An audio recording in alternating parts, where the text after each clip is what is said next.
and sit down.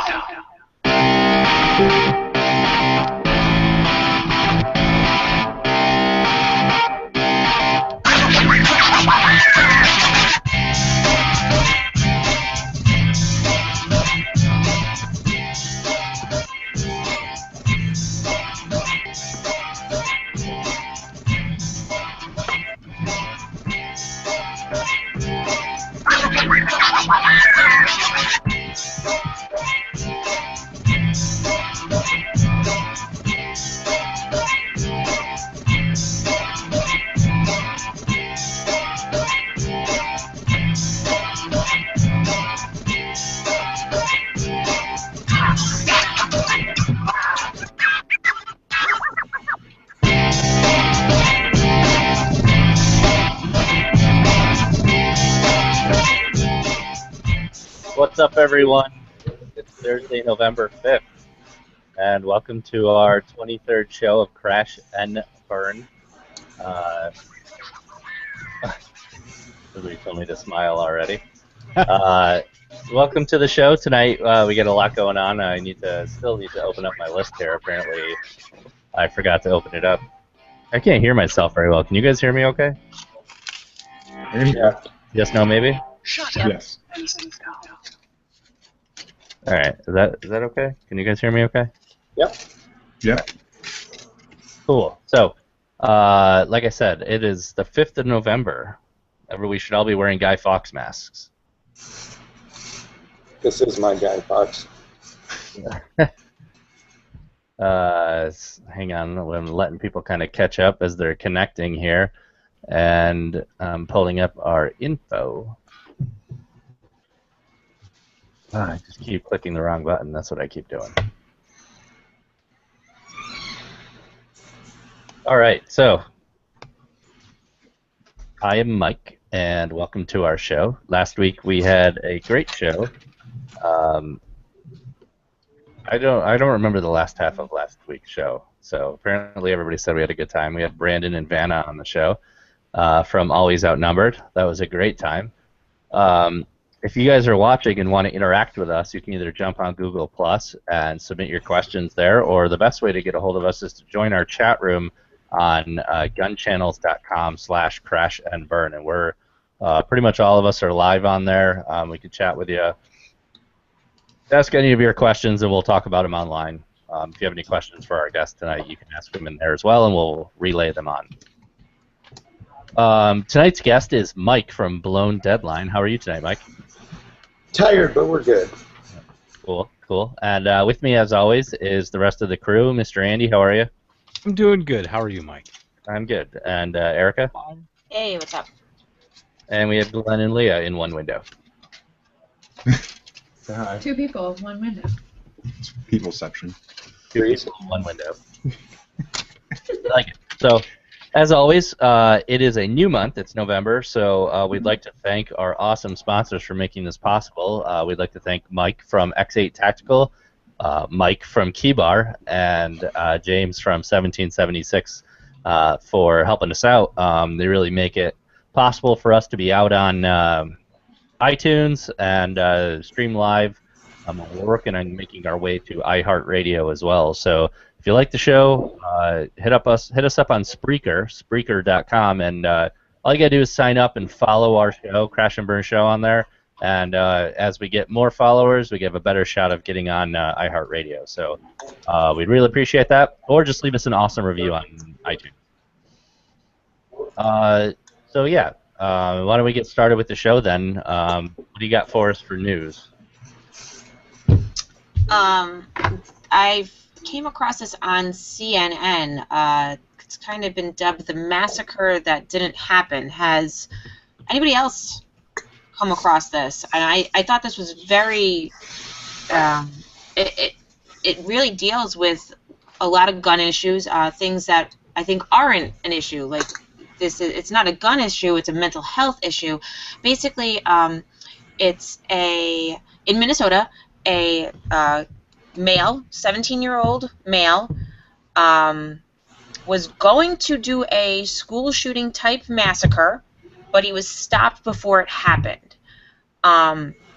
The parents say there were no signs. He wasn't like an outcast.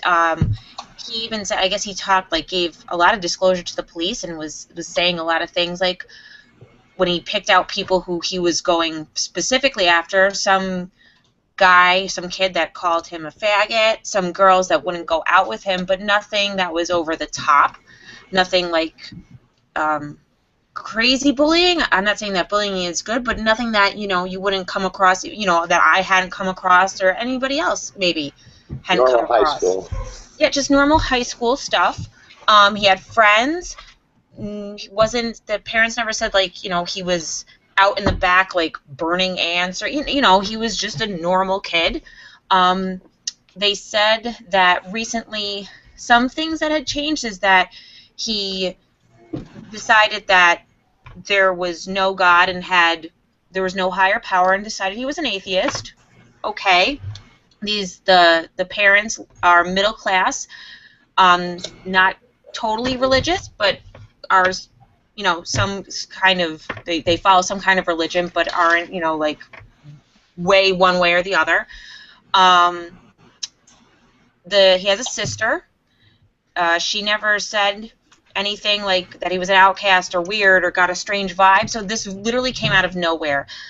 He idolized Eric Harris and Dylan, I forget the other kid's last name, who did the Columbine high school shooting. So those were his idols. And where they had taken out 13 people in that school shooting, he was aiming for 40. He thought that the Boston bombers were weak because they only killed 3 people. And when the cops asked him why, he basically said, why not? Showed no remorse for this. The cops then asked him, will you feel totally fine about doing this while your sister could have been walking down the halls at the same time? He says, oh, I forgot to leave out a detail. I was going to take care of them before all this. So he was going to kill his sister and his parents before all this. So this happened a year ago. He was 17 when this happened, and the only thing that they could charge him with is one felony for having explosives or something like that. He didn't use it. None of this really happened, but it was planned out. Diaries. He confessed all of this to the cops, but the only thing he was able to be charged with was this one charge, which basically gave him a year in prison, not being tried as an adult. And then after that, he had to get 10 years of psychiatric help. They said for this year he's been the perfect prison person. He never got into any fights. Always had a positive attitude. Talked about changing his life, that he was going to come back into society and be a real asset to society. And now he's getting out, and people are like, we don't know what to do with him. It's pretty clear that he's a sociopath.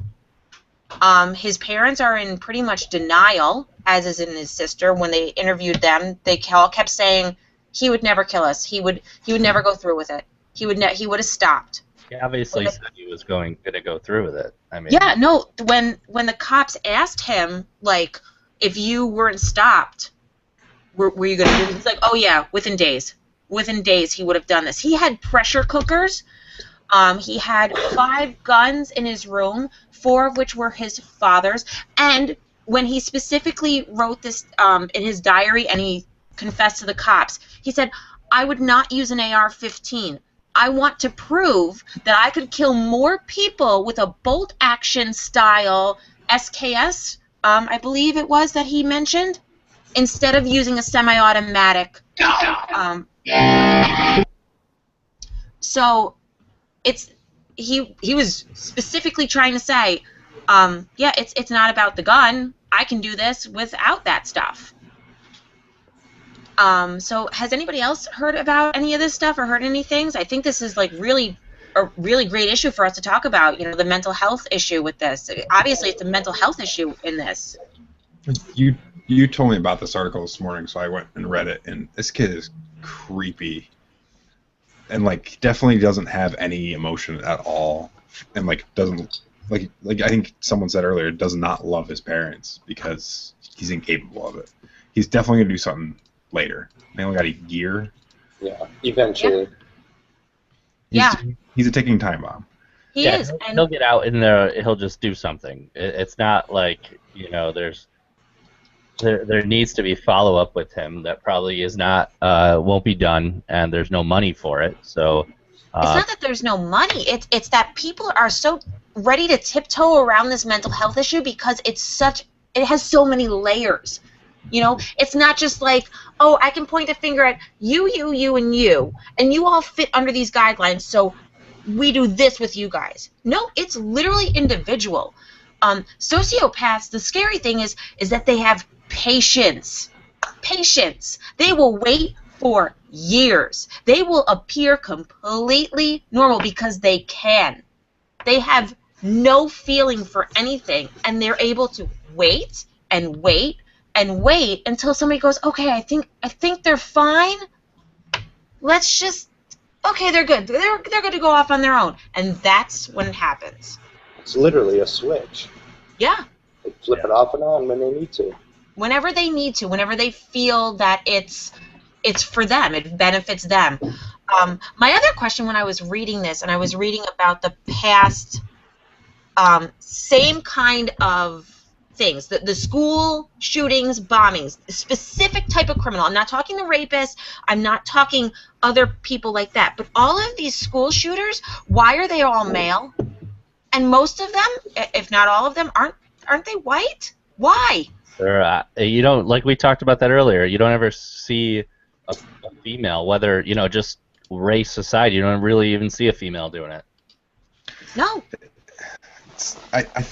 It might be because if you think about it, most of them are in it for the fame and the attention, and that's kind of like a more of a male motivation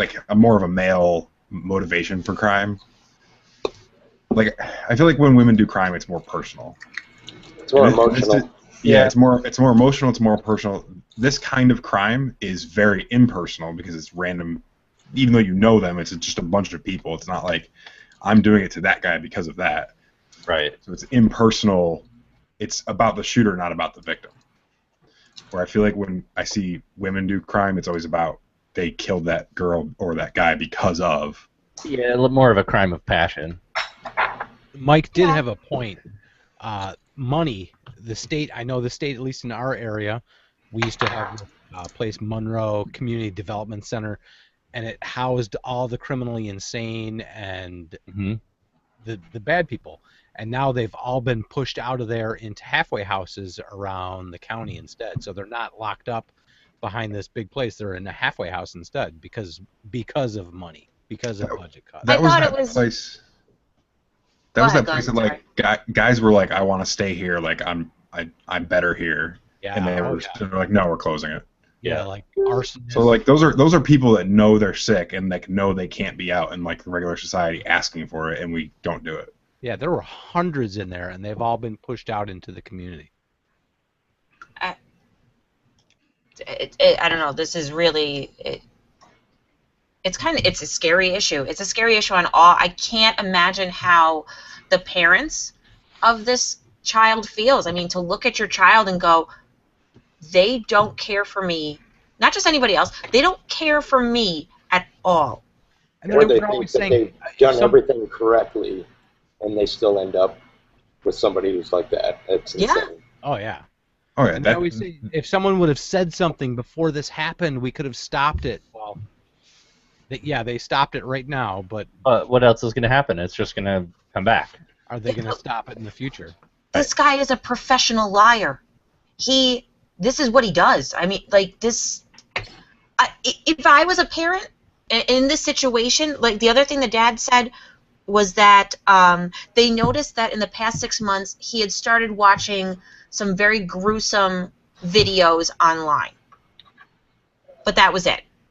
It wasn't like, I don't know. I honestly have no idea. I guess he had asked his sister to, if she, because she's a year older, if she would buy or rent a storage facility for him because his room was getting crowded. And she kind of fluffed him off like, oh, you're so silly. No, I'm not doing that for you. That's ridiculous. So he went and asked a friend's parents to do it for him. And they did it. It's just, I don't understand why you would ever buy another person's children a storage unit. Yeah, that's just odd in general. It's just one of those questions that you don't hear too often. Yeah. Yeah. Here you go, Aaron.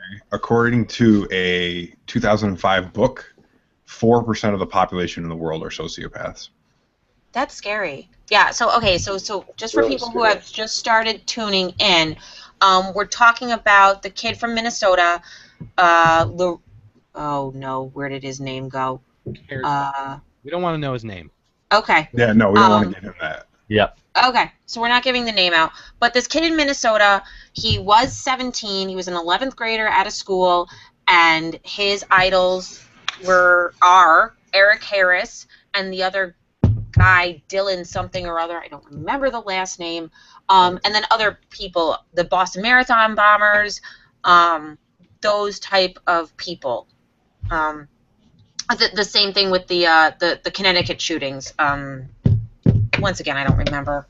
Maybe I just choose not to, and maybe it's for the better. But so this is who we're talking about. This in Minnesota, and he's either gotten out or getting out real soon, and literally we don't know what to do with him.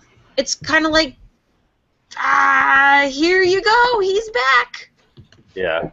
Well, we were talking about that facility they closed down. Like they sentenced him to what, a year and 10 years of treatment. Yeah, he has What to go kind for of treatment is that? Is that just like him meeting with somebody once a month? Because They didn't, I'll tell you, or at least state level and government provided healthcare is usually not the most thorough. no, but at least they're making him go. They said if he was tried as an adult, he would have been able to choose not to go. So at least they kind of did something. Yeah, but like I'm saying is like what is the level of treatment that he needs to stay on the straight and narrow, and what is the level that the government is willing to and able to provide to him? It's probably not commensurate. Right, it's bare minimum. Yeah. Yeah, it's probably not really what he needs. I don't know. The person that stopped him from doing this, the only reason that he was stopped is because he was seen trying to jimmy open his the little rental storage place that he got, his little locker or whatever, and he was having trouble with it. So the woman that saw him called 911 and said, "Hey, this guy looks suspicious." They went. What was in his locker? 6 pressure cookers, a whole bunch of other bomb type making stuff. That's what he was going to do. He was going during the, when you switch classes, he was going to set up the pressure cookers in the hallway so they would go off when people were switching rooms. And they were filled with like ball bearings, buckshot, all kind of nasty stuff. And then he was going to have the bolt action rifle on him doing the rest. Of course. And he knew. He said he expected it to kind of be like a suicide mission. He knew he wasn't coming out of it. Yeah, death by police, whatever they call it. Yep, and he was going to wear the same kind of outfit that the kids in Columbine wore as a tribute to them. That's the scary part. I just don't think there's you can't solve those kind of problems. Those kind of people exist. You can't get them all. I mean, No, yeah. So what do we do with them? So what do we do with that? Because there are just bad people, and Right. this is not. I don't even know if you can blame this on like, oh, this was bad parenting. No, this kid wasn't beaten. Middle class. He didn't like. It's not like he was going hungry. There's just a wire in his brain not connected right. Right. There's a loose, faulty little circuit, and it's just he doesn't work right. And Was the kid on any type of medication or? No, they didn't mention just any of therapy. that.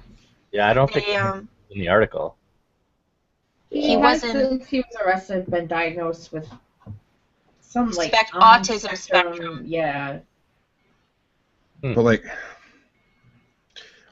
so you say we can't. We can't get rid of find all these people. But when we do find them, we just let them What's back the out. solution? Wow. Right. Right. And And I googled the percentage of people that are sociopaths, and it says about 4%. But it also says that like millions and millions of people are sociopaths that go through in their entire lives and have no problems because they like mimic Because they society. manage it. They manage it, and like they just don't have like the urge to go that direction. But then so how do you pick the ones that are going to be the problem? Find the ones with storage lockers, I'm assuming. I mean, Right. Oh, that was the other one in the article. He got a gun from his friend's dad. Yes. Yes, he had, in his room, there were 5 rifles found, 4 of which were his father's. The last one was not his dad's. It was actually a rifle that his friend's dad purchased for him because he signed his dad's signature. Yeah, which I don't understand how that works. It doesn't. it's a straw purchase. It doesn't. It's a straw purchase, but also like I don't understand why the guy was like, "Oh, I got a note from your dad. Cool, I'll go buy a gun." Yeah. I mean, you reported a straw purchase the other day. How often do you think those people get away with that shit? All the It time, but happens like, to you weekly. but there's a difference between a straw purchase of like some thug trying to get his girlfriend to buy him a gun because he's been in jail 3 times, Right, and right. a little kid asking his friend's dad to buy him a gun. Yeah. We've seen it here, though. I mean, people would come in and they're a felon or they can't pass a NICS check, so they try to have their girlfriend or friend buy it for them. It doesn't work. Oh yeah, it's usually like a girlfriend or. We've even seen it in our shop, and it's just it's blatantly obvious in the small shops, but I could see how it would get overlooked in a big box store. Yeah, I mean, if you Well, get you get a guy making time, $8 an hour, he don't care. Right. yeah, there's You know. part of that problem. But this But, like, seemed if- like it was like the kid signed a note from his dad, who he then presented it to his friend's dad and was like, "Look, my dad signed this and said you can buy me a gun." Right. So it doesn't even seem like he hung out like, What do you write in that note? Like, you know. It's, really it's busy not like, right now, can't buy my kid a gun. Could you do it for me? yeah, like who knows how that worked? You know, I mean, And pick me up a This 6-pack, was- too. yeah, You this know? was well thought out. This Buy was him a pack of not cigarettes like. and- Like you said, like with females, how it's like a crime of passion, or it's heated. It's, you know, we go after something for a reason. This was methodical, planned out to a T. This is the kind of stuff that's scary. So, Mhm. so that It's was just my news fortunate article. that he was found out. Thank I goodness, yeah. He was going for 40 people. 40 people. Yeah. And then what would the thing have been? You know, oh, bolt actions. Sorry, Glenn. You know, Glenn. Yeah. Poor he Glenn. had all those, you know, things that he was doing, the stuff with the bolt actions. He's like the bolt action master. So, He's the master something. but yeah, came across that, and It's the whole article is really interesting because it gives you a window. Because when these things do happen, the dude gets shot by the cops, and we don't ever hear the why and even though as this is like there's not really a why, but it's at least explains kind of the how, I guess. Yeah. Well, It's a window into a part you don't usually see. Leah, why don't you post the link to the article on Gun Channels so that people can check out the article? But you know, we don't. I think we're all on the same page for that. So, you know, why don't we move on and we can kind of come back to that if we got maybe some more ideas or whatever to talk about. Yeah. So, what's everybody drinking tonight, Andy? What are you drinking? I know you're drinking what I've had in the past. Yeah. This is Genesee Brewery. It's a local brewery, and it's their salted caramel chocolate porter. It's friggin' awesome. You get some of the chocolate porters that I found. The taste is good, but it gives that little aftertaste. This has like no aftertaste. That yummy chocolate flavor. I noticed that it's Really keeping this chocolate in it, What's that? which is cool. The chocolate is local to Rochester. It's in the South Wedge. Cool. Yeah. I think all ingredients to that beer are local. Yeah, the only downside is they're making it in batches, so they've made 2 batches, and they're only planning on making 1 more batch for the holidays, and then it's kind of gone. Wegmans had a ton of it when I was there tonight. Yeah, don't tell everybody though. To yourself. It'll Pretty be good. like that root beer. Where no one can get that root beer anymore. Oh, that's right. Yeah. Yeah, we did that. Glenn, what are you guys drinking? You want to go first, Leah? I'm just drinking hard cider. Doc Strat Yes. hard cider. I know. Glenn, are you drinking iced tea? Yeah. No, I'm not drinking iced tea. I'm drinking Three Heads Population Pale Ale. I'm not too fond of it. Leah's is good. I like it. It's good. I didn't like it that much. But I'm halfway through it already, so we'll see how tonight goes. What are you drinking, Erica? Magic Hat Winter Mingle Stout with vanilla. It's not as good as what Andy's drinking. I mean, it's good, but I would prefer to be drinking what Andy's drinking. I have an extra. Somebody said that Zach just messaged me and said, Andy, you look like you're in better resolution tonight. Yeah, I got new internet. I bumped up to 50 meg, so I bumped it up a little bit. Oh, look at you. I can read some of those patches back there, so. Higher now. Yeah. Mike, are you working? Or are you having a beer there while you're working? I'm working. I'm enjoying some sparkling ice, 0 calories water. Nice. Well, Carbonated beverage. I'm taking it easy tonight. I'm having a Magic Hat number 9, and that way I can make it through the show this time. I still have guns to play with and put together, so. True. Got to be careful there. So, yeah. Well, on that note, let's get started right into telling everybody about what you do, Mike. So, we've got Mike here from Blown Deadline, and basically, if you haven't seen his stuff on Instagram and you don't follow him, you're living under a rock. So, why don't you give us a little bit of backstory about kind of how you got into this and what got you into it?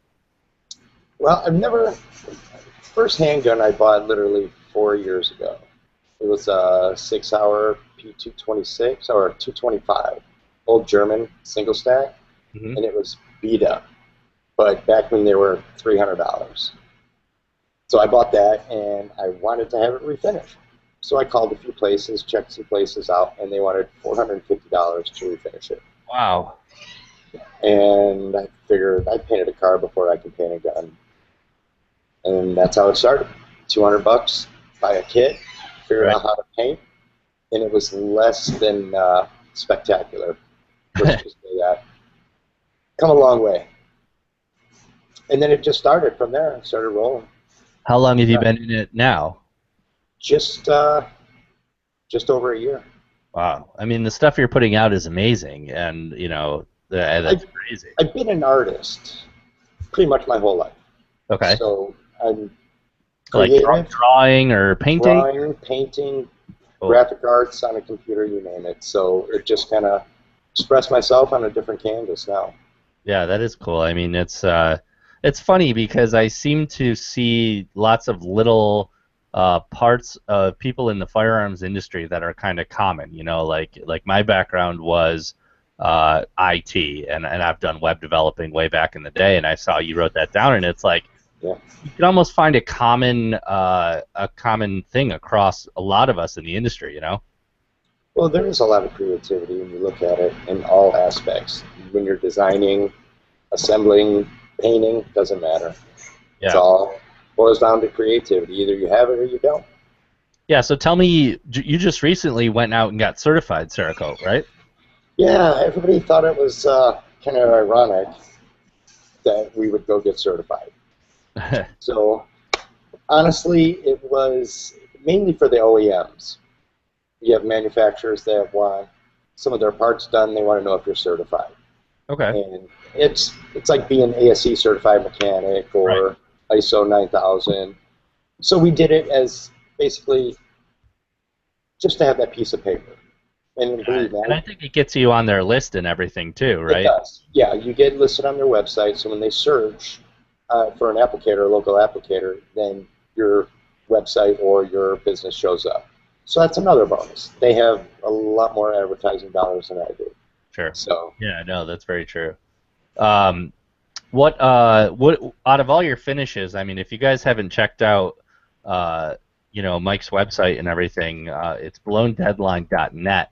And his gallery has a ton of stuff in it. What made you get into like the battle worn? Was that something that just kind of came along as you were kind of getting creative with everything? just complete accident. Yeah. Pretty much 90% of everything we do and everybody loves is just a complete accident. That's cool. We did a rifle for, it was a Hellbreaker rifle for, what was his name, Will from Weapons Daily. Okay. And he sent a photo, and it was just a dirty, beat-up AR. And he said, "Can you do that?" And of course I said, yeah, not knowing how the hell I was going to do it. So started experimenting and stumbled across it, and that was it. That's very cool. Literally blew up. And the thing is, I think a lot of people, they like it, but they don't like the name. Because it implies that you earned it, or you physically earned your rifle to be battle-worn. So, right. But it's like everything else in the industry, I think people need to find something to complain about. Oh, yeah. You know, and the name becomes it there. I mean, it's obviously, what you do is a work of art, and for the people that can't do it, there's some sort of insecurity where they're going to have to say something about it, I suppose. It's funny because we're seeing it an awful lot now. Even manufacturers, everybody's doing, quote, some type of distressed or battle-worn. And we didn't invent it. We just, I guess, made it mainstream. And there's no reason why you can't take something and perfect it and apply your skill to it as an artist. And, just because people like it doesn't mean it's needs to be not, known. Right. What would you say your favorite overall is? Is the battle worn your favorite, or because I know you got a couple different patterns also? Well, it used to be cryptic, but cryptic and there was issues with that, so it's one of those things that we try to avoid. But that was my goal, was to be able to do that type of pattern better than everybody else. And then once we figured that out, now everybody loved it, and then get certain letters from registered emails and deliveries, and then you got to change it. So, but honestly, multicam was never my fan, or a big fan of multicam. Okay. But just got better at doing it. So now I really like the multicam. Yeah, it's classic. I enjoy multicam also. I mean, I don't know. I consider myself a multicam whore, but I like some of the more custom stuff you do, like the shark's mouth on the front of the slide. Right. A lot of that. Are you doing? I think I asked you once on Facebook. Are you doing a lot of that with the airbrush? I have an airbrush that I used one time. Really? It's all stencils and HVLP touch-up gun. So a lot of the stencils to kind of get what you're wanting to put where you want. Yeah, your basic shape is going to be done with the stencils, and then shading, and it's airbrush techniques, but with a larger gun. Right. And I think from what I know about Cerakote, you're using a small, very, very small nozzle on the HVLP anyways, so it's a little easier to put stuff where you want it. Yeah, Cerakote, most airbrushes are about 0.3, 0.35, and that's too small for Cerakote. It'll get a few sprays and then it's done. So when we do use it, we use a 0.5 needle, which helps. But the HVLP is actually a 0.8. Yep. But you can go as high as a 1. Okay. You're just not going to get that. You got anything there you can show us that you're working on? Otherwise, I can show my screen and show some of the pictures. Let's see. We got lots of things we're working on. Give me 1 second. Let me grab something. All right. What do we got? Yeah, he's only got 105,000 followers in Instagram. I'm scrolling through his stuff. It's amazing. Oh, yeah, some of the stuff that he works on and that he does is VF Gunrunners. I paint like a tard. I've seen a lot of tard painting. Not bad. All right. As I was saying, most of our patterns and color schemes are all by accident, and this would be one of them. This is our, I guess you call it Tropic Thunder. It was coined by Mike Pena from Agency Arms. Okay. Because he asked me, well, what do you want to call it? And, well, I have no idea. It was a complete accident. No, yeah, I've seen that pop up on Instagram. That's a nice looking pattern. It was, I tried different colors, and I just went in the wrong steps. But it turned out good, so, and everybody loved it. So, I don't know. And then, of course, the famous Boba Fett rifle. Yep. I remember seeing all the Tavors you did. Yeah, that was... Those are cool. Those went out to a bunch of dealers or something, right? Yeah, Prepper Gun Shop ordered 10 of them. And they're going to be sending 20 more to do something similar, just in time for the new Star Wars movie. So, and that's the thing right now. Some people hate the Star Wars guns. They look like toys. Yeah. Fuck them, dude. Yeah, Get used to it, because with the movie coming out, everybody wants Star Wars.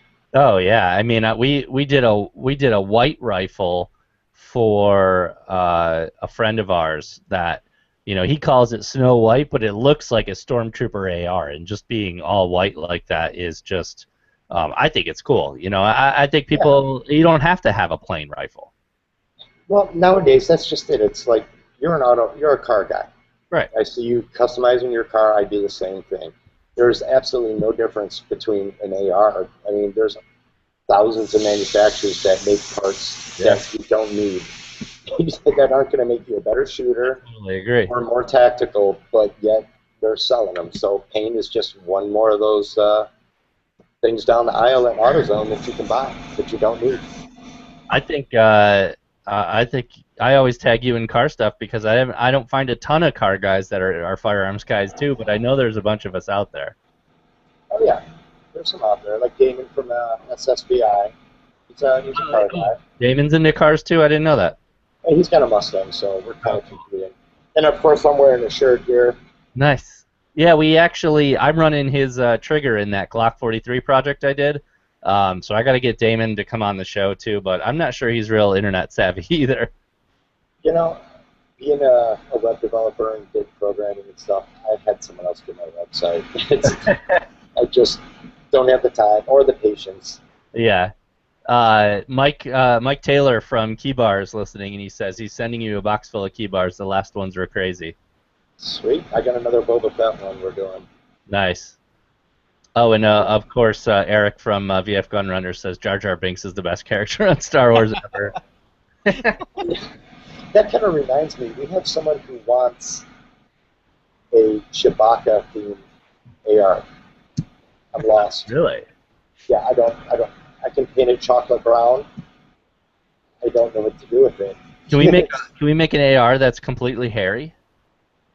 That's a different project. But that's what I mean. I don't know how we're going to do that. But we'll figure it out. I don't know. We always do, one way or another.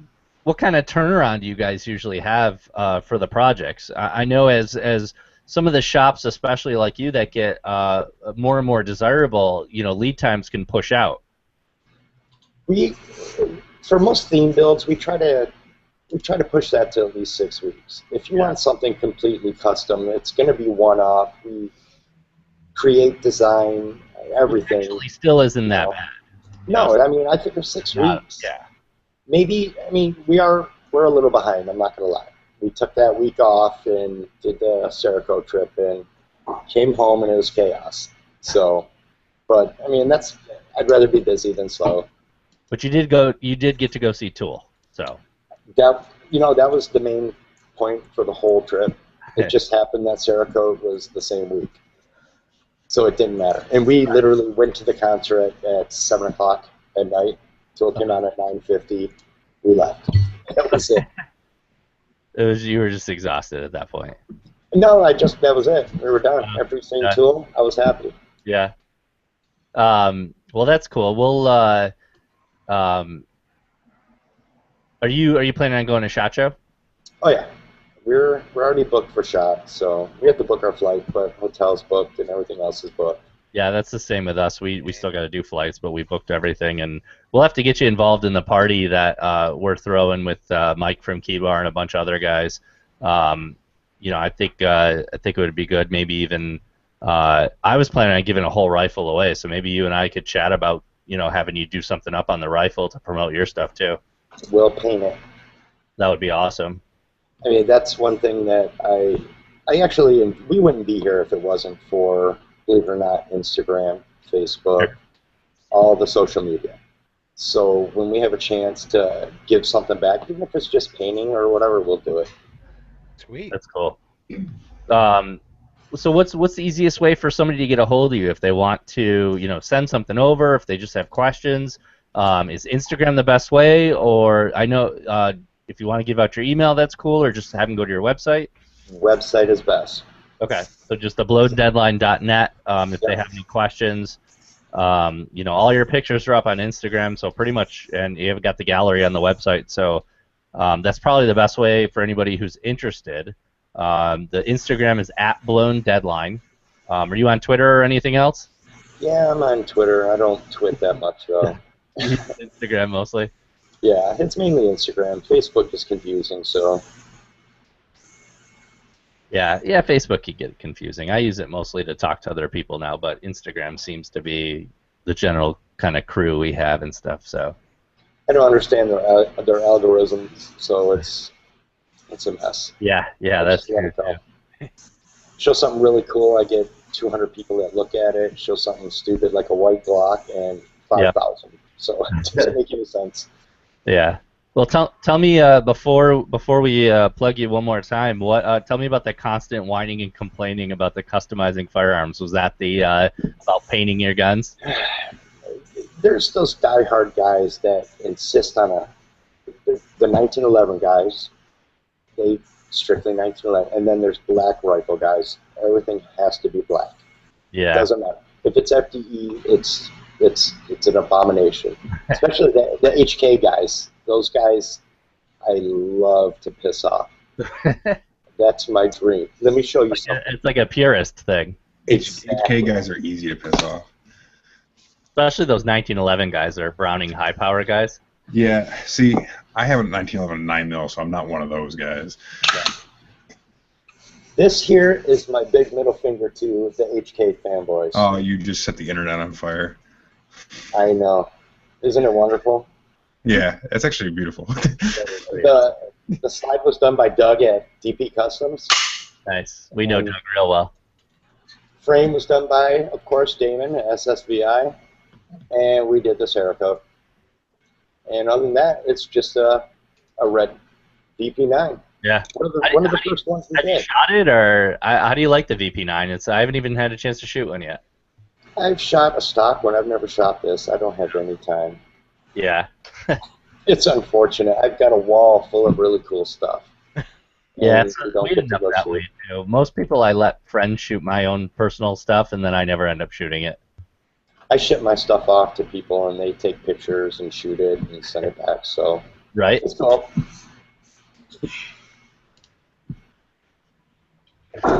Well, that's cool. Let me plug your stuff one more time. At Blown Deadline for people to get a hold of you on the Instagrams, and check out and like and follow your Facebook, and check out the website blowndeadline.net for any questions and everything. Anything else you want to add, Mike? Anything you got coming up? Hopefully people can catch you at SHOT Show if you're heading out there. Well, we do have, I don't know if anybody, a lot of people, Agency Arms is getting a little bigger, and they're starting to be recognized a little more. So if anybody remembers the Fatal 15 build we did, well, there's going to be another Fatal 15 build coming soon, so just wanted to throw that out there, so that should be fun. Yeah, that should be good. I did a little bit of work for Mike, so we're all Mikes, so it's going to be crazy when we get to SHOT Show. That other Mike. But you guys. Yeah, it'll be a good time for sure. So I'm sure I'll see you at their party. And I think Mike was planning on stopping by ours later on at the night anyway. So Sweet. cool. Well, once again, I appreciate it. You're welcome to stay on the show. From here, we kind of move on to guns and gear. And if you got to bounce off, just let us know. And I'm sure you're working late. We'll plug your stuff one more time. Yeah, I'll be here really late. I have the wife spraying right now, so. Nice. Yeah, she went to the class too. Cool. All right, well, let's get into it. Andy, what do you got for guns and gear tonight? My gear tonight is the Prometheus Design Works. The old. This is the standard issue dog tag tool. It's the first one. Is that the titanium one? It is the titanium one. It's the first one they offered. These were going for around $65, I think, $65 for a little dog tag. It's titanium. But it's titanium. It is titanium. It's got three basic tools on them. It has the battery driver, which is kind of like a screwdriver, thicker screwdriver, but great for battery covers on rifles. It's got a 1/4-inch bit. I just took off. Got a 1/4-inch. Comes driver. with the bit. Yeah. A driver bit. And it's got inside. It's kind of cool. It's got a universal wrench. It's stepped. Each one, I think there's like 30 steps in it. So it fits a ton of different wrench sizes, and it also has the can opener. It's cool. And it's going to chain. Yeah, the chain's cool. It's laser engraved with the Prometheus Design Works design on there. They're not making these anymore that I know of. They switched to different models. So hopefully it's a nice collector's item now. Of course. I think I was gonna get one way back when they released those, but I didn't because $65 is a lot. It's titanium still, It's though. only going to go up. It is titanium. I'd asked Glenn what he had for gear, but he disappeared. And VF Gunrunners wanted to know that if Glenn shaved, and he did. He does look like he's 12. If you were wondering, that is Glenn. That's on there. Why did he shave? Go over that real quick. We all did the Movember. And We all? Yeah. I think you're the only one that hasn't started clean, Mike. Snap. I am. I have an appointment tomorrow to clean everything up. So that means I get an extra week into December. Glenn just messaged all of us. He says he's having the interwebs troubles. He said Andy took it all. I took all the interweb. I just lowered my stuff so he can get back on. I don't think it has anything to do with it. I know it doesn't, but it helps him feel better. All right. Well, for tonight, I'll talk about my gear. So on the Instagrams, I came across this really, really cool titanium. It's titanium, so I had to buy it. I've seen that. It's by Tactical Keychains. And it's got little actual CNC engraved, and I think he's running a Tormach, which is pretty cool. For any of you guys that don't know, I'm a huge sort of CAD CAM engineering geek, and I also run the YouTube channel Applied Engineering and Design, where I do tutorials, but that's beside the point. So this stuff's really cool to me. When I see a well-designed piece, it actually slides up right from the front here. It uses these little X-Acto knife, replaceable blades. So in a little pocket knife, basically a little box cutter, replaceable knife. And it's actually it's got a magnet in the bottom that sucks. You can see. I'm trying to show you. It sucks the Sharp, too. Yeah, it's sharp. Sucks the knife back closed. If I tap it, maybe it'll go. It was working good, but now it works. So it's pretty cool. The only thing I'm worried about is this end being a little too thick for a regular, split ring. So I may just have to have Andy make me up some. The other thing I saw was I was gonna order a keychain, little. You guys remember those little things that you squeezed and it split the keychain in half? Remember that stuff where you could, if you wanted one half of your keys to do something. No. I'm missing that one. Yeah, it was like It was like a split ring on each end, and when you pushed it, it split into two pieces. Not following. Okay. Yeah. So, Sure, but whatever you say. so, Oh yeah, that one thing. Yeah, yeah. so he has these on his website here, and this is also titanium, and I know what you're talking about. Yeah. it's got two very, very, very strong magnets, and basically it holds your two separate keys. Like if I had to give, be like, hey, I need you to close the shop. I give somebody the keys attached to that, and then I can just put them back together when they're done. One of those things you push the little button in and then it separates. Okay. I gotcha. Okay, but that one does it with magnetics. So Even better. I thought that was cool. But I that was my kind of guns and gear. We don't have Glenn. He's gone. So we'll skip. I guess we're skipping a bunch of stuff. You're supposed to talk about optics and everything tonight. I know. Yeah, you look in one end. Well, hopefully now we can come back in, but we'll jump over to Andy's medical prepping, and actually it's good because I want to talk about this knife a little bit too. So Andy, go ahead for your medical prepping / knife stuff. Yeah, I was looking up, try to find like a good list of like EDC knives for people. I know what I carry. I know what some other people carry. There were a couple people coming into the shop asking, what should they get. So I was looking up. I found there's a website called knifeup.com, and they had their top 10 EDC pocket knives. I don't know if I necessarily agree with all of them. I do have a lot of them that are on here. I'll just go over really quick with some of them. I'll go from number 10. Number 10 is their Buck Tops SCART knife. I happen to have one. It's this beefy mother knife. It's got PS34 steel. Assisted or no?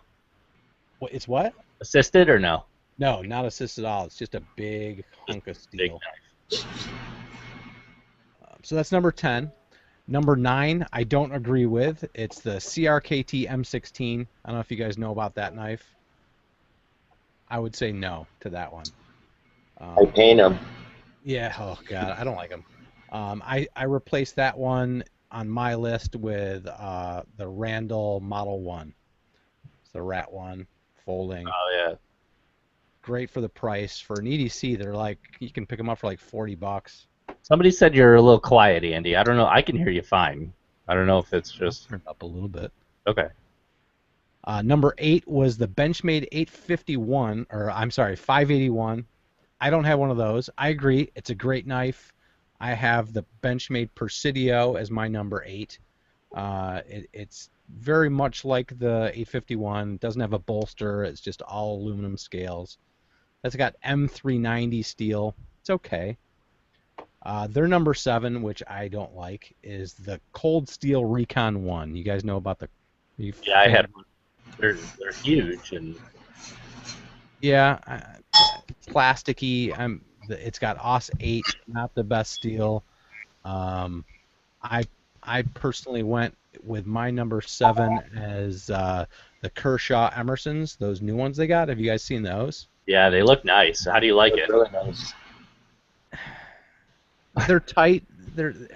It's not an Emerson, but definitely for the money. You can find these for like $20 now. Have you seen those new Kershaw auto knives? Yeah, you showed me that one. I'm just giving you a hard time. Glenn's back. Glenn's back. Number 6, they went. Actually, it should be the Kershaw Auto. They went with a Kershaw Blur. It's an okay knife. It's 440A steel. I think it was at aluminum and G10 handles on those. I went with a real Emerson. I went with a 4 Horseman Emerson as my number 6. And let's see, number 5, they had the Ontario XM2TS, which is a terrible name. I didn't have an Ontario, but I did have, it's a similar knife. This is the Buck Strider. It's a very large. It's a beefy one too, though. It's kind of like the Tops knife. I'd put it in the same category. Number 4, they had the Case Cutlery Black Trapper. There are no Swiss Army knives on this list. I don't know why, because it's an awesome pocket knife. So I replaced the case with a Swiss Army knife. I went with the aluminum because this one has the saw and it's really cool. Their number 3 was a Benchmade 275 in D2 steel. I don't have one of those. I went with the Mini Griptilian, Benchmade Mini Griptilian. I think everybody should have a Griptilian, either the mini or the large, the standard. Glenn, do you have one? Glenn's back. He doesn't want to talk, though. What? Their number 2 was the SOG. SOG 80. I just don't like the SOGs, personally. I think they rip off everybody's designs. So I went with, that was an AUS 8 steel, so I went with a Benchmade Bone Collector. Much better knife than the SOG for my number 2. This is a great hunting knife. That looks like a Spyderco, actually, with the hole. Yeah. And their number 1 was, you just said it, a Spyderco. They went with a Spyderco Delica. Yeah. I have the white Delica. I like the Endura much better with the wave on it. That's my USN custom Endura. Hey, does anybody think Andy's got a knife problem? I have a drawer full of them. Problem. Andy, when are we making our knife boxes? Next week. Okay. So everyone asked what my EDC is. I have the 0 tolerance 550, customized with a wave on it, and my scales, full titanium. That's my EDC. Yeah, that's sweet. I think Andy stole my Z0. I don't know. You had the 350, right? Yeah, the 0350 Tiger. Nah. All right, so that's what I got. While we're on knives, I don't know if Bill's still watching, but I told him I would talk about his knife a little bit tonight. So I brought home, and I actually wore it home because I wanted to see what it was like to wear, I guess, a fixed blade home. So, anyways, this is a knife from Up Armored Coating, and I thought it would be cool for Mike to see this too because Bill does this, but via airbrush Duracoat, and he's a knife maker, and this is a beautiful little plate knife. It's thick. It's got a ton of weight to it. That edge shining in that. Yeah, nice edge it literally is a mirror finish. Nice. It's beautiful. Look at that. Look at that little sparkle. Pew. All right.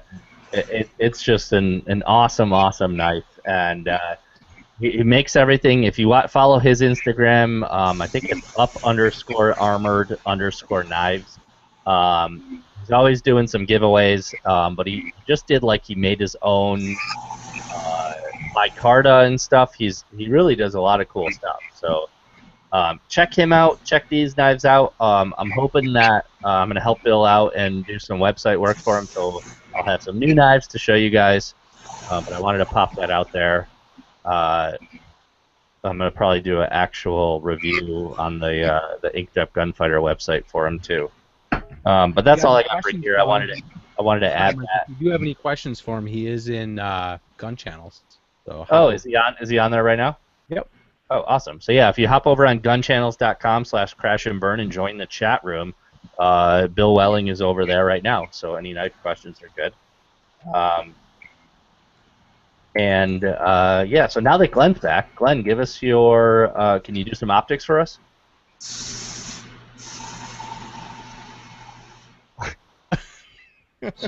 What was that? Was that like Darth Vader sounds? What? Glenn, you can't hear Glenn. Can't hear anything.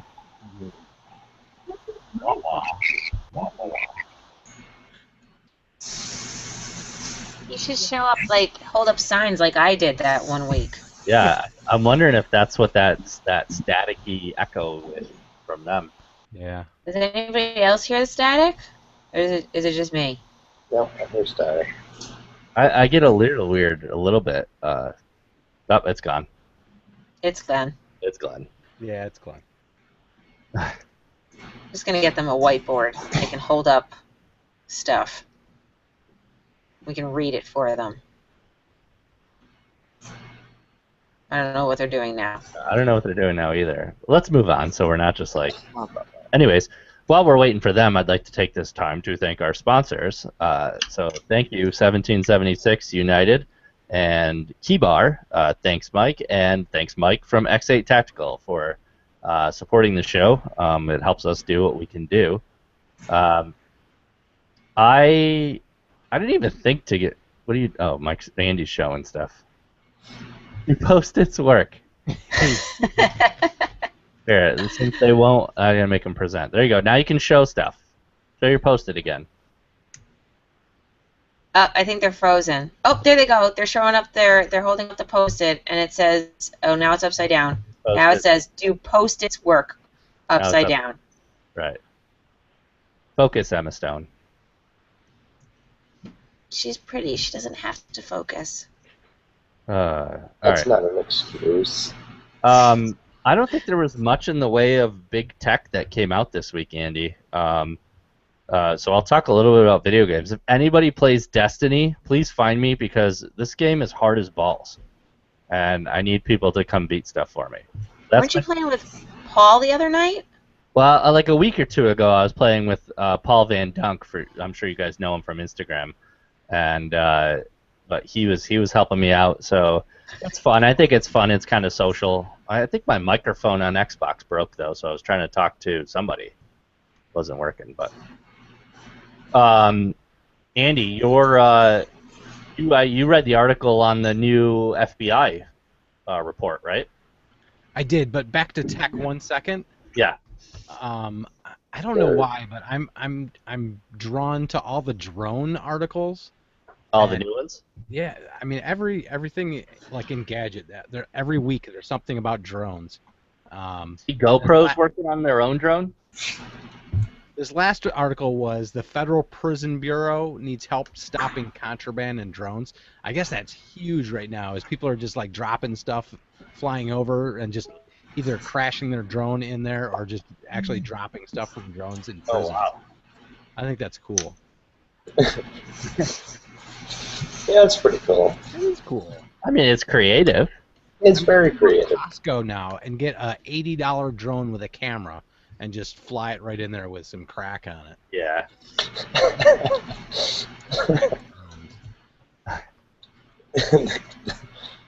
The crack drone. It totally gives new meaning to the mule. Yeah, FBI. Woohoo, FBI. Who cares? They pissed me off with the whole 40 cal saga for years, and now they're changing. They're going to 9. Yep. But they did what we do. I'm a fireman. If people didn't know, I'm a paid guy, and we buy fire trucks, and they're really expensive. And the companies are very. It's a man eat man world out there, and when you're buying $500,000 in fire trucks, they do anything to get your money, obviously. Yeah. And what they do is they write the specs around what the one that they want. It's not like if it's going out to bid, they don't say, I need something that puts out fires and gets me there safe. They make it so only one company can actually make that bid. And that's what the FBI did on this. They went with 9mm, but they wrote the whole bid around the SIG P320, which is an awesome gun, though. I mean, it's a great platform. But the way they did it, I think they're going to be hard to get now, though. I bet hard to get anyway. Yeah. But I don't know. I like the gun. I'd like one. I'd like to try it. I haven't tried one of those yet. Can we hear Glenn again? I should be back. Oh, Glenn's there. I did restart my entire computer. Good. Well, I'm All sure. right, that's the show. Good night, guys. See ya. Glenn, give us a lowdown on optics. I want to hear about optics. All right, so last week I talked a little bit about budget rifles, and then I had a whole bunch of questions. Me and Mike kind of went off on a little bit of a tangent at the end about how you should spend more money on the glass than you should on the rifle. So I got a bunch of people asking me what they should spend, or what is good money on glass, or what glass companies are good. Just wanted to start, for people who don't know, most optics they come in, you'll see them listed like 3 to 9 by, and when I say by, I mean the X, by another number, 40 millimeter. The first two numbers are the power of magnification, so 3 to 9 can be adjusted from 3 times to 9 times. And then the last number, 40, is the size of the front piece of glass. That being said, when it says 3 to 9 by 40, it might be 3.2 to 8.5 by 38, but 3 to 9 by 40 sounds better, so they kind of round the numbers off. The only company I know of that actually gives you the exact numbers, if you go to their website, it's Leupold. Yeah, so like if you go to buy a 1 to 8, which are really popular with the ARs right now, 1 to 8s, 1 to 6s, and you'll see a lot of them are actually really like 1.5 to 7 or 7.5, something like that. They're not usually fully what they're marketed to be, and that's because it's hard to make glass that can magnify and can't magnify just by the twist of a ring. But so that's kind of the basic how you pick out a glass. That's how strong glass you want. General rule of thumb: larger the front glass, the brighter the scope. That being said, the human eye can only gather in so much light at a given time. So the rule of thumb has always been you take the highest magnification and divide the front glass by that. So if you had a 10 power scope with a 50 millimeter front, you divide that and you get 5 millimeters. The human eye, on average, a young, healthy human eye can only take in about 4 millimeters of light. So anything above 4 millimeters is kind of a waste. It's overkill. Yeah, it's overkill. And the thing that happens is your glass gets bigger, it gets heavy, and you have to mount it higher over the rifle, and it's not comfortable to shoot. So a 3 to 9 by 50 is not really the best scope. A 3 to 9 by 40 makes more sense because 9 divided by 4, 9 divided into 40 is just over 4 millimeters. So that's kind of how you pick out the specs for your scope. A lot of people were asking me about what are the good brands. Optics, it's never been more true than you get what you pay for with optics. Generally, the more money you pay for an optic, the better the glass is, the more robust it's going to be, the better the customer service is going to be. I really like some of the bigger companies, Leupold, Nikon, Vortex. Those are some of the companies that I really like their optics from. You can get away with spending a little bit less money with some of those companies because even though the scope's not built as robustly, the company stands behind the product, so if there is an issue, they'll take care of you. But if you're just going to have a rifle that you're going to go out and hunt with, you're going to shoot 40 rounds with, just buy a simple scope. You don't need side parallax adjustment and all this other stuff. Just buy a basic scope. People like overkill, though. I personally find that people put too much magnification on a gun. What they get this in their head that if it's an 18 power scope, I can shoot really well with it. A scope doesn't make you shoot any better. An 18 power scope will just help you see your target better, but it also will give you tunnel vision and not let you see anything around your target. Yeah. Which can be pretty important when you're hunting or if you're having to use it for defensive use. So I find people put too much power on their optics. I have books that were written in the 50s and 60s, and they talk about how the newest, greatest 4-power scope, and how could a human being ever need more than a 4-power scope and a pair of 7X binoculars. And I would say that 99 out of 100 hunters walk into the woods with nothing less than a 3 to 9, and they have that thing cranked to 9 the entire time they're in the woods.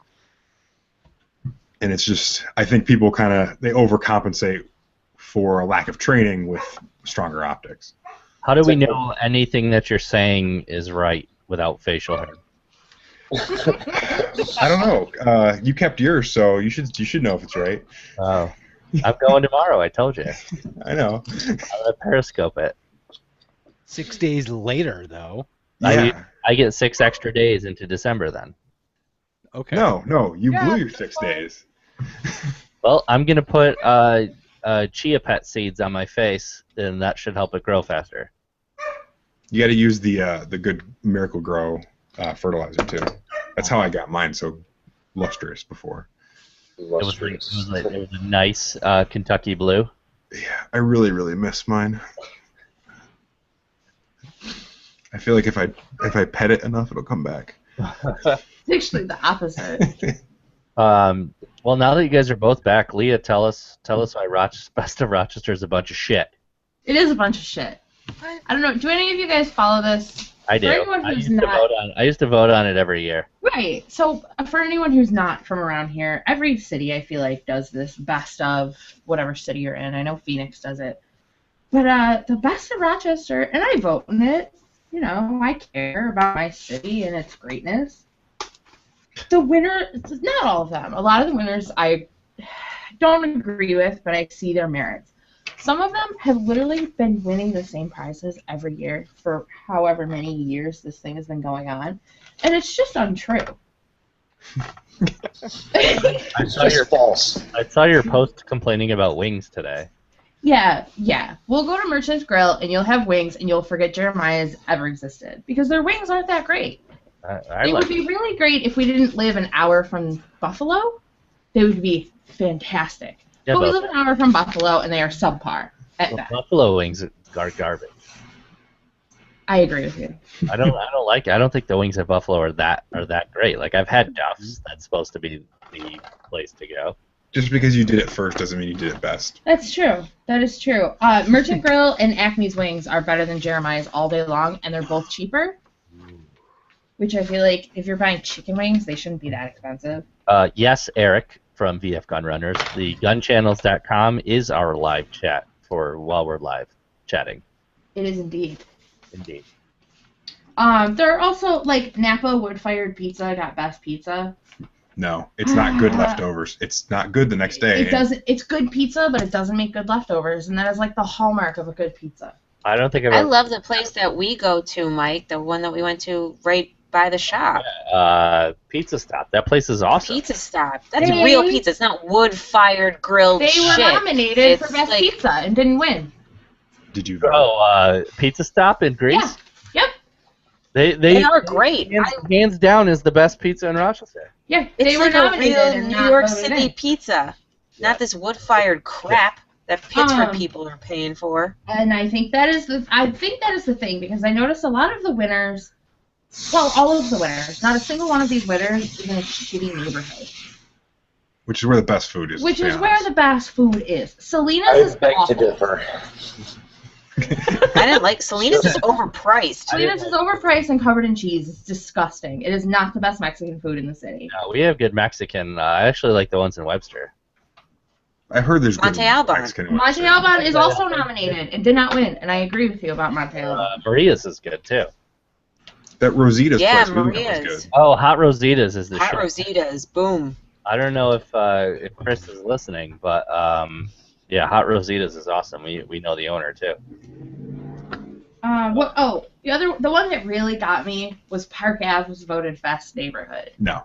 No way. Right? Really? No, clearly And all I can it's, think of is that, like, it's Avenue D in Norton. No. It's Culver and Cedarwood Terrace, our neighborhood.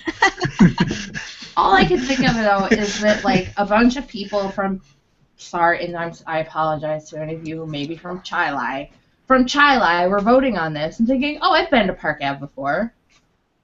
We grew up in Chai. Just We're wrong. allowed to make fun of it. Just wrong. Either way, you guys are wrong because you came from the west side. Did they do best barbecue? Who won best barbecue? They voted Dinosaur. So, So yeah, Really? I They thought the same came thing. back. they definitely stepped their game up. Dinosaurs has come back a lot, but Yeah. Taste of Texas in Spencerport was one of the best I've ever had. Mm-hmm. The only It's still thing there. I think feel like Dinosaur. restaurants in Spencerport. That's a tough place to have a restaurant. Yeah. They come and go a lot. The only thing I like about Dinosaur is the pulled pork. All right, everybody's favorite segment. You know what really grinds my gears? Really? It's that time already? Yep. Jeez. Everybody, let us know. Nobody's come up with a new priest and a rabbi joke in like 30 years. Wrong button. Nope. I was just letting Peter tell what grinds his gears. So now you tell us what grinds yours. Oh, okay. You know Got what it. really So grinds my gears? this, for me, this is, you have to be a special kind of asshole to do this. That car, those people that cut off a funeral procession. Oh, I hate. I hate you. I hate you. It's disrespectful. It's rude, and you are a special kind of asshole. I don't care what's going on. You don't do that. I literally witnessed this today. I was heading southbound. I was at a stoplight. And there was a tractor trailer coming northbound, sitting at the other side of the intersection at a stoplight. And there was a funeral procession, and the guy, he's on the motorcycle, he's stopping people, he's doing the thing, and they're all making this right-hand turn, heading northbound. Big funeral procession, okay? And our light turns green. And the asshole across from me in the tractor trailer starts to nudge his tractor trailer going forward, like going straight across into the funeral procession. So this little guy on the bike is like holding his hands up saying, stop, stop. And then he's making gestures with his hands. And where the fuck did he think he was going? Like, really? You're going to cut off 50 some odd cars. And who knows who you're cutting off. I hope, literally, when that happens, I literally want to get out of my car and punch him in the face. Throw punch. So, yeah, you're a special kind of asshole if you interrupt a funeral procession. That grinds my gears. You know what really grinds my gears? I'm sorry. I think funeral processions are stupid. They're dead. They They got don't. nowhere to go. They're blocking everybody's alive. They They're could, not under any People. time constraints. no, they could use to take their time. Ah, All right. Well, Andy, when it's your time, we'll cremate you and we'll put you in a little drone so that it doesn't block any traffic. Oh, we'll drop them Yeah, you and the drone. into. drop me into a prison. We're gonna drop Andy's ashes into a prison. They can smoke me. I've actually been to a few car accidents. Well, Pete Precision. from Gun Channels says if Erica were to ever stop driving, this segment would die. Every single one has been about Erica driving. I had a little bit of some road issues. No, people are idiots. I hate those people that just inch, like you're saying that guy was doing. Yeah, Like, yeah. yes, if you inch up on that, if you sneak up on that it's light, it'll turn green. Yeah, like People where from does he Boston think he will, was like, going? push him into the intersection. It's ridiculous. I understand that, yes, the person is dead. The people that are in the funeral procession are dealing with a lot, especially if it's that big of a funeral procession. I hate them. It was either somebody young, somebody that had some kind of importance in the community. They're going through a lot of things, and that poor guy on the motorcycle, not to mention him, he's holding everything back. And all they want to do is get this person buried and move on. Why do they have to go And through get red to the lights? food.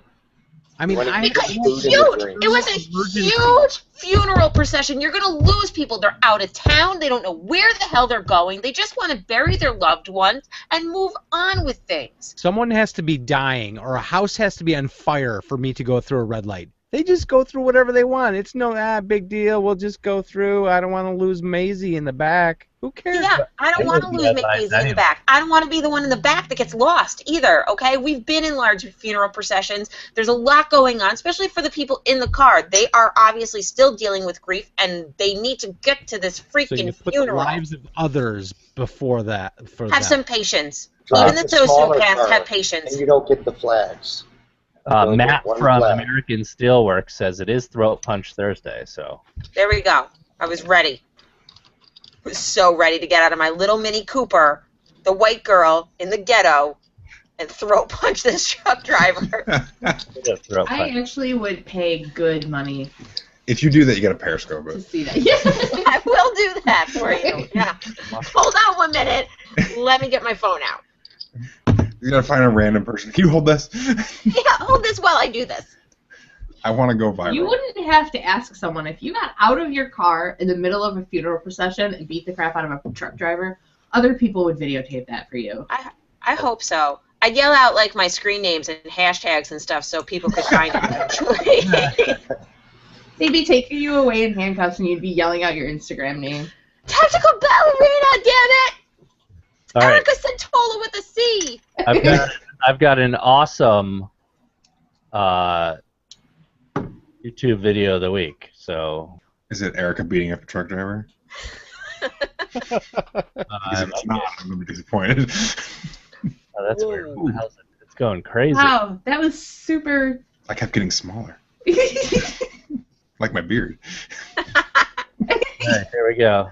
That dude looks familiar. Oh, look at this dude.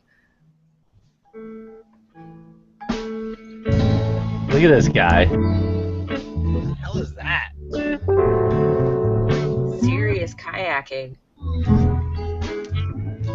There's looks only really 13 relaxing. views on that. I'm gonna mute your country music there. Thank you. I'm gonna go ahead and like it. Ooh. I've never been Beautiful. kayaking, so it's almost like I'm kayaking. Somebody explain to our viewers that are not watching what is going on. We have some FPV of Andy kayaking. FPV? Oh, first person view. First person. Or I know are you acronyms. used I'm to good at those. Are you used to POV, Glenn? Yes.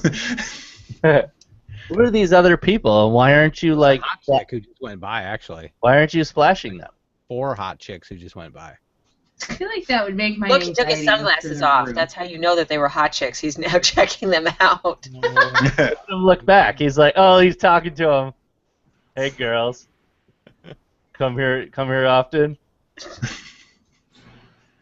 Good times on the water. All This right. was in Rochester? Yeah, if we put in Irondequoit Creek about it's like 5 miles, maybe it's not even that far. It's in Penfield, and we've paddled all the way out to Lake Ontario. It's a good trip. That's just around the corner from us. Yes, it is. If anybody wants to go, let me know. I'll take them. I've never been kayaking. You got an extra kayak? You can rent the kayaks right down on Empire. Oh, really? Yeah, Oh, we yeah. looked into it. It's super cheap. Like ridiculously cheap. We should Crash do and that. burn kayaks. Burn goes Mike, kayak. can you handle kayaking? Why? Because aren't you worried about like them flipping over and you drowning or something? Yeah, that's a huge fear of mine. There was a guy who was attacked by a It's beaver. legit. Seriously, he was attacked by a rabid beaver down there, so I would go armed. And the swan. Yeah. Usually, You I shoot attack- beavers? Fuckers. Those swans will chase you forever. They're The assholes. swans? Oh yeah, I got mauled by a swan when I was a child. Oh, Can God, you shoot them in the face legally? if they're attacking you, sure. You gotta scream it's coming right for you first. Well, Stop. this sounds like a lot of fun. Can we go virtual kayaking instead? Like put on a movie? Can we put on Andy's YouTube video and I'll sit in a kayak in my living room? We'll give you a We're Wii going controller. kayaking now. I think we should kayak. I used to not be able to do kayak because of my shoulder, but We could When is go. prime just kayaking continue. season? I go all year round. you can We kayak all we year. go whitewater kayaking. You will not. You will die if you do that. Oh. Yeah, that's like I think that's the one where you get like your head pinned between 2 rocks underwater. We did it. Ah, On a raft, not a kayak. Yeah, but there were kayakers with us. We go kayaking. I think Mike from X8 Tactical is going to have to give me some scuba gear. Yes. He should be waiting in the water. Holding. Can Mike hold me Ambush while us. I paddle and learn to swim? And like throw me around like a little motorboat? You can handle that. Give you the little wings.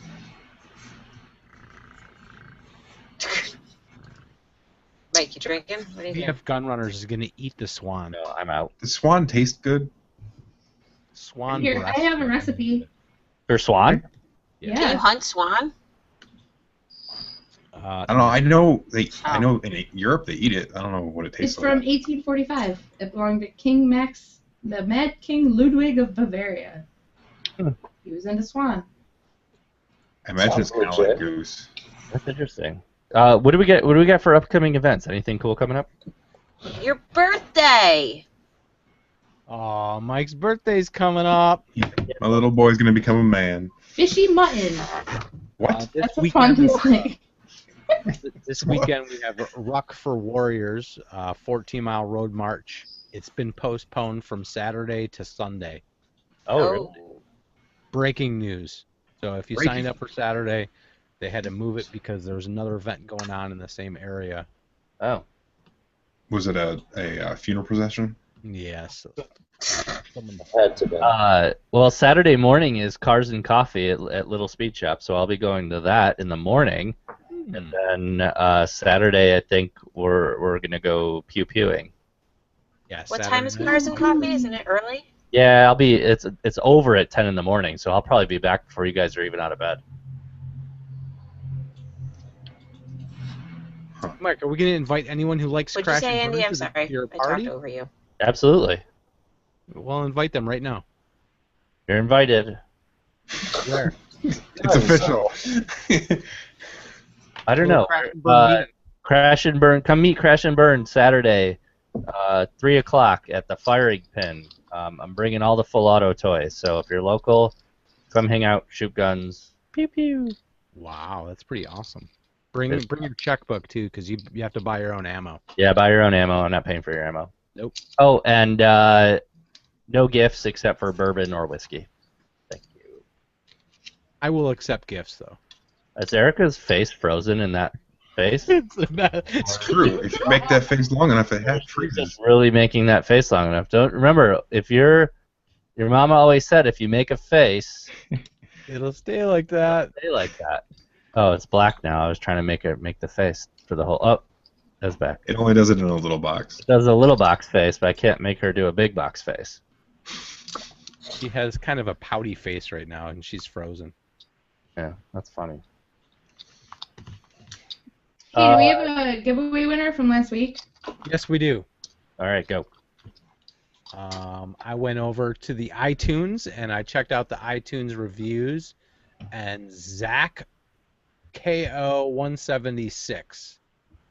He left a very nice message. Great group of people, always up to date on new gear and stuff and going on in the news. Plus that stuff that grinds their gears. Oh, and I almost forgot Pantless Andy. I don't know what he's talking about. I had my pants. Oh no, I did. They kind of fell off You that did one. de-pants yourself, yeah. Yeah, Ballerinas. When last week? Not last but not least, the booze and 1776. We the people. Blah blah blah. He will be getting a mask. What was that mask, Ari? She's frozen. She's frozen. The V for The- Vendetta mask. Yeah, It was the Zombie Bang Bang. Zombie Bang Bang. zombie bang bang mask. He will be if he gets me his info, I'm sure he's listening. Get me that, and I'll send you out the prize. This week we have no prize though.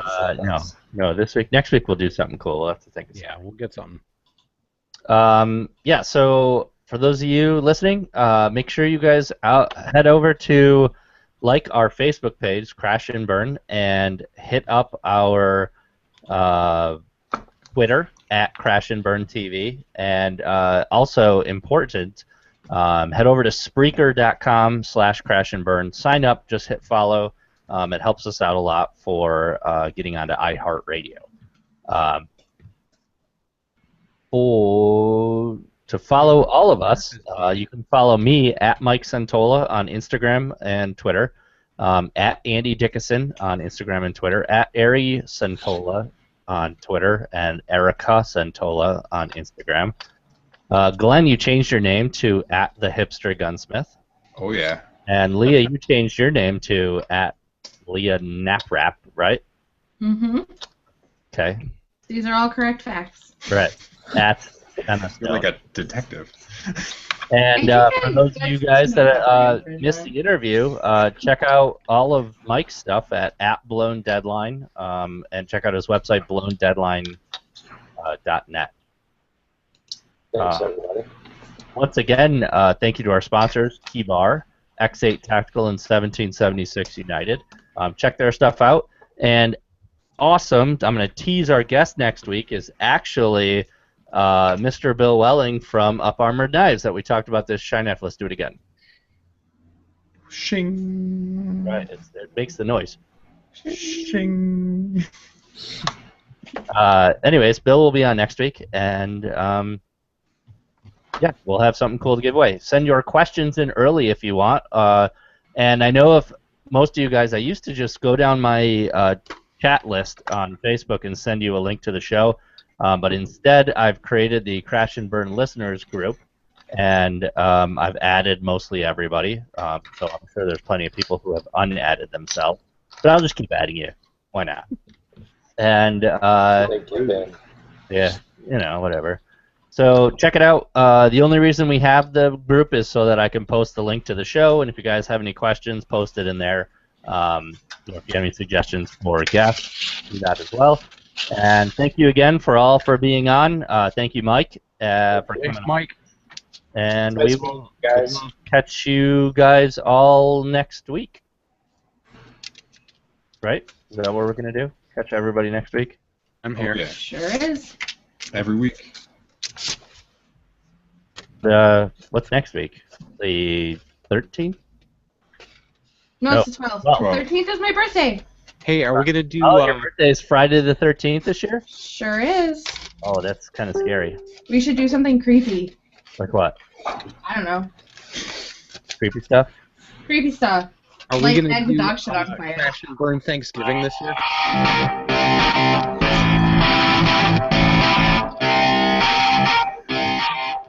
There we go. We lost Erica, but we'll catch everybody later. Thank you. Thanks. Yeah. See you guys. Nice, Andy.